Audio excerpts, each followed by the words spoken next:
अस्सलाम वालेकुम दोस्तों, तुसी वेखदे पे हो पाक पतनकास ते मैं तेरा दोस्त अहमद फराज। माशाअल्लाह कल दी डेट च लगाई सी, चेक करो। पहले जर्सी मुई दोंदी पीछे बच्ची, बहुत अच्छा ब्रावीर भाई मोहम्मद उमैर अब्दुल हकीम जिला खानेवाल उन्हें परचेज कर लई।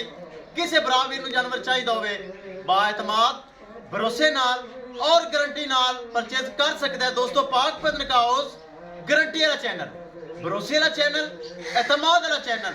भाई मोहम्मद उमैर ने अब्दुल हकीम डेरा खाने वाले बह के जिला खाने वाले बह के एतमाद किया, पैसे साढ़े भेजन असर घर पहुंच दे रहे हैं। अल्लाह ताला भाई मोहम्मद उमैर ते नसीब करे। कैमरामैन साहब चुआई वगैरह हो गई, सफाई करके करो लोड, चेक करो चुआई वगैरह करके नुआ धुआ के तसल्ली नाल भाई मोहम्मद उमैर अब्दुल हकीम जिला खानेवाल ए जा रही है।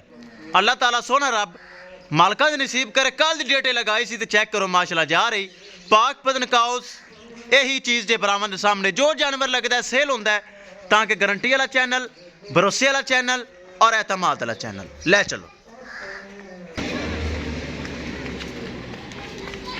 किसी बरावीर नूं मजीद जानवर चाहिए होवे बाएतमाद और भरोसे नाल परचेज कर सकता है।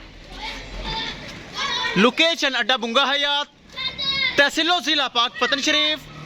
मोबाइल नंबर है साडा 0387 54 743। व्हाट्सअप नंबर भी यही है जी, लोकल नंबर भी यही है। चुआई वगैरह करके लोडिंग हो रही, चेक कर लो माशाल्लाह। लो जी कर दो लोड। गड्डी नंबर LET 5845, किराया मकूल ते चेक करो लोडिंग वास्ते हो गई तैयार। किसी मेरे भरा वीर नूं मजीद जानवर चाहिए होवे बाएतमाद और भरोसे नाल परचेज कर सकता है। इंशाल्लाह दोस्तों मिलांगे एक नई वीडियो दे नाल।